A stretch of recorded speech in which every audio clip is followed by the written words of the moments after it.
तपाईँमा इन्भेन्टरीमा हुन्छ product mapping भन्नुहुन्छ क्या यहाँबाट भन्नुहुन्छ टक्कै अब त्यो प्रोडक्टको बारकोड छ भने बारकोड हाल्नु यहाँ बारकोड हाल्नु एउटा अब बारकोड छैन भने त्यसलाई अटो गऱ्यो भने आफै बारकोड आफै उनीहरूले आफै सिस्टमले आफै अटो उयो गरिदिन्छ छ यहाँ बारकोड छ भने यहाँ बारकोड हाल्नु 89012620701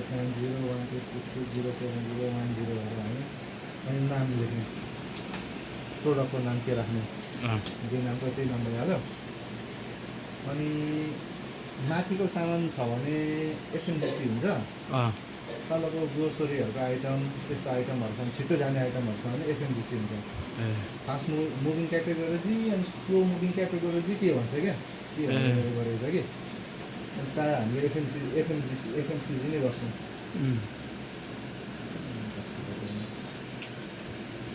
एसएनडिसी गऱ्यो भने फेरि 5% जान्छ नि त्यसलाई घटाउनु चाहिँ फेरि त्यसलाई मिलाउनु मिल्छ 2%. त्यो मिलाउनु पर्दैन एफएमजिसी भनेपछि प्रायः गइहाल्छ कुनै आइटम बिग्रेको छ भने हो नत्र एफएमजिसी गर्न दिँदै जान्छ डिपार्टमा अब हाम्रो मलाई हाम्रो ग्रोसरी नै हुन्छ प्रायः अरू खासै यहाँ खासै उयो गर्नु पर्दैन कि हामीले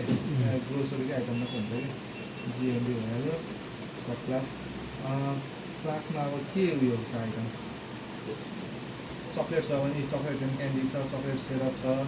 कुकवेयर छ यो छ यस्तो छ क्या डिस पाउडर बिस्कुट ब्रेड सोपहरू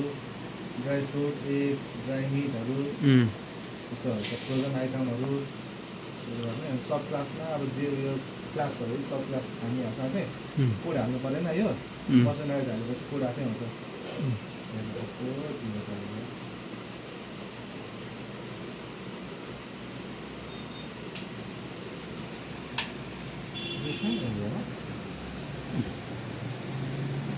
मोर्सराइज आउँछ क्या यहाँ कोही त केही आउँदैन त्यहाँ ब्रान्डमा अब खासै उयो पर्दैन अब त्यस्तै उयो छ भने मात्रै हो ब्रान्ड हाल्ने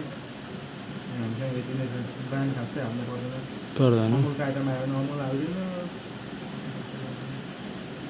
यो पनि त्यो अननोन प्रायः यो अननोनै गरिदिनु अनि सप्लायर्स नेम अब जुनबाट सप्लायर्स आएको छ त्यही सप्लायर्सको नाम हालिदिनु अनि भ्याट लाग्छ कि लाग्दैन 13% भ्याट प्रायः सबैमा लाग्छ युएममा चाहिँ यो चाहिँ पिस चाहिँ हाल्नै पर्छ तपाईँले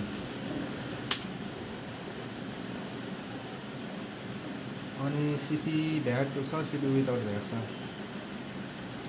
यो हाल्नु पऱ्यो भ्याट बिनाको सिपी प्रायः हामीलाई भ्याटसँगैको सिपी आउँछ सिपी विथ भ्याटै आउँछ सिपी विथ भ्याट हाल्नु भने सिपी विदाउट भ्याट आफै आउँछ सिपी भ्याटसँग 200 रुपियाँ हामीलाई आएको छ भने 200 हाल्नु भने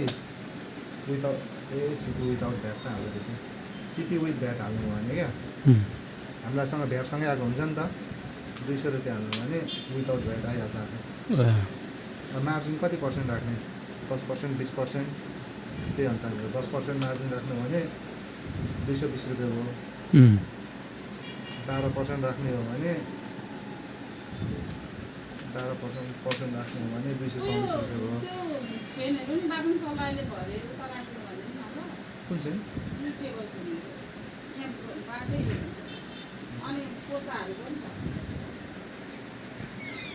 सिधै यस्तै हाल्नु हुन्छ कति रुपियाँ राख्ने 200 मा आएको छ 500 रुपियाँमा राख्छु भने 500 हाल्नु हो भने हामीलाई 150 रुपियाँ मार्जिन बस्यो 250 राख्छु भन्नु भने 25% मार्जिन बस्यो एमआरपी कुनैले मागिहाल्यो भने नहाल्नु एमआरपी नहाल्दा पनि भयो कोही बेला उयो दिनु सेभ हुनु दिएन एमआरपी माग्यो भने चाहिँ टक्कै एमआरपी हालिदिनु भइहाल्छ अरिजिनल केही हाल्नु पर्दैन यहाँ यो म्याक्सिमम अनि मेन भनेको यहाँ चाहिँ तपाईँको डिस्काउन्ट लक